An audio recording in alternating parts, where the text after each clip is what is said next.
Ben Shalom and BOXXER are back from the wilderness. They've just announced a brand spanking new deal with BBC iPlayer.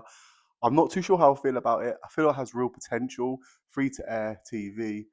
Um, it is a really, really useful thing for boxing. The ITV nights were great, brought a lot of eyeballs to the sport, and this could repeat that success if Ben handles it correctly. The only thing is, the way he handled the Sky deal gives me zero confidence at all, to be honest. I think he might need a little bit of help, but if they do pitch it, promote it, and execute it correctly, and we get some good, entertaining 50-50 fights, then I think it's plausible for this to go long term and have success. It is only a 1 year deal, and I don't blame BBC whatsoever for only giving him a year, to be honest, because you've got to earn your stripes in this game.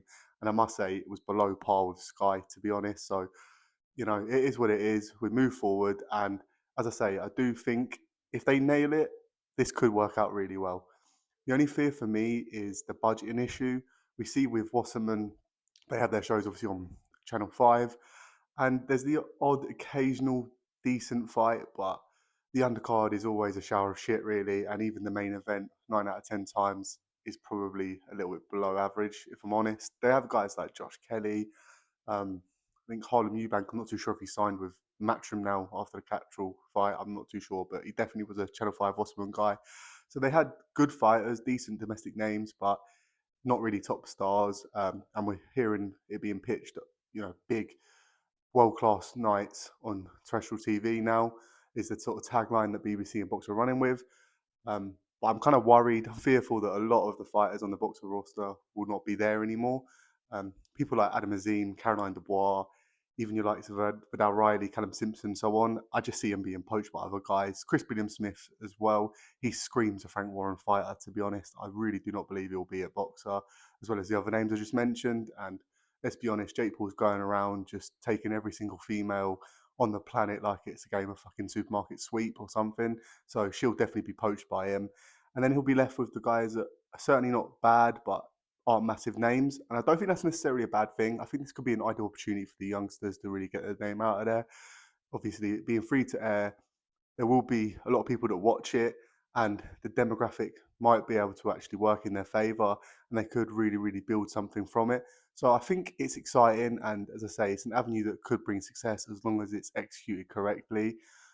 You've got guys like Sam Hickey, who I'm a huge fan of. As far as I'm aware, he's still with BOXXER, and I've seen him on 1 or 2 box shows before, and I think he's got real potential to be a star.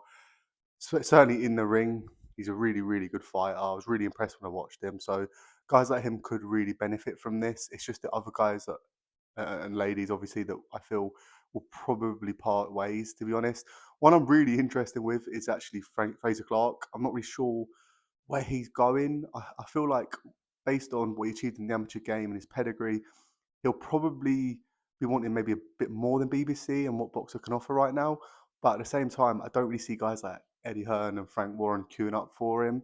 He's just not really, he's not a prospect, and he's not a huge puncher. He's not someone that sells a million tickets. So that one will be really interesting. I'll definitely keep my eye on that, because I just can't think right now where he could go and who would really be willing to take him. I mean, Frank Warren is a host of heavyweights at the minute, so maybe we'll add one more and bring him in. I'm not too sure, but that would be one that's definitely interesting. But overall, I think it could work. It's just there's a couple of issues they've definitely got to iron out. As I said, the budgeting issue concerns me a little bit. I don't think they'll be able to keep their top stars, and it may be one where they just going to have to rebrand, refresh, and start as new. To be honest, I do feel it might be one of those situations. We're hearing that the main events will be on BBC Two and Three, and then the undercard will be shown on iPlayer. That's something that strikes a little bit of fear in me as well, to be honest. It's all just about execution. I know I'm a bit repetitive and I keep going on about that word, but that is a key word. As long as Ben and his team manage to kind of salvage his situation, rebrand, go again, and get it right, this could go on and do big things and be really, really good for British boxing. And I am hopeful. I know I was critical, very critical actually, on Ben in the previous video, but I'm begging to be proven wrong, to be honest. I really hope I'm wrong. And hopefully this is the start of big things for British boxing. And as I say, terrestrial TV, it's always great to see the boxing on there. The only other issue, or one of a few issues, but certainly one of the main issues for me, is I'm not sure how well that will go down with the viewership of BBC. If it's a Saturday night, 9, 10 o'clock main event. Is that going to get the eyeballs on the screen over match of the day? I'm not too sure. But if it's something that, as I say, they market correctly, they bring in the right names, they bring guys that sell tickets in their interviews, press conferences, and so on, and guys that are really good to watch, then Ben Shalom may have stumbled across a gem here. If not, he's going to be finding somewhere else next year, and it could be up for grabs for him, to be honest. But we'll see. That was my initial thoughts. I just wanted to get out there. Let me know what you think the plan could be and what could be next for BOXXER.